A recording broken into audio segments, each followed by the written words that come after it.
হতে কোনো সমস্যা আছে, আপত্তি আছে? একটা আমল তার জীবনী থেকে পাওয়া যায়, এটা পড়ে আমার কাছে এত নিজেকে এত ছোট মনে হচ্ছে, কাশ যদি এই আমলটা আমি করতে পারতাম। বলে দিব, চেষ্টা করছি যে করার, আপনারাও করার চেষ্টা করেন। উসমান রাদিয়াল্লাহু আনহু ধনী ছিলেন কিনা, তো নবীর কাছে গিয়ে বলছেন যে আমার ধন সম্পদ খুব বেশি বাড়ছে, ইয়া রাসূলুল্লাহ আপনি সম্পদ একটু কমানোর দোয়া করেন তো আমার জন্য। চিন্তা করা যায় মানুষ এমন দোয়া কেউ করবে এই যুগে? আচ্ছা, নবী সাল্লাল্লাহু আলাইহি ওয়াসাল্লাম বললেন তুমি উটের পিঠে, গাধার পিঠে খাওয়া দাওয়া করো, ঠিক আছে, খাওয়া দাওয়া করো। তো তিনি খাওয়া দাওয়া করেন। এখন কয়দিন পরে, কয়দিন বলতে কতদিন আল্লাহ ভালো জানেন, তিনি এসে বলছেন ইয়া রাসূলুল্লাহ আমার তো সম্পদ আরও আগের চেয়ে বাড়তেছে, দেখি আপনি কি দোয়া করলেন, সম্পদ তো আরও বাড়া শুরু করেছে এখন।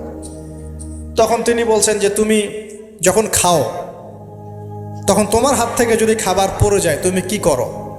তখন তিনি বলেছেন আমি আমার হাত থেকে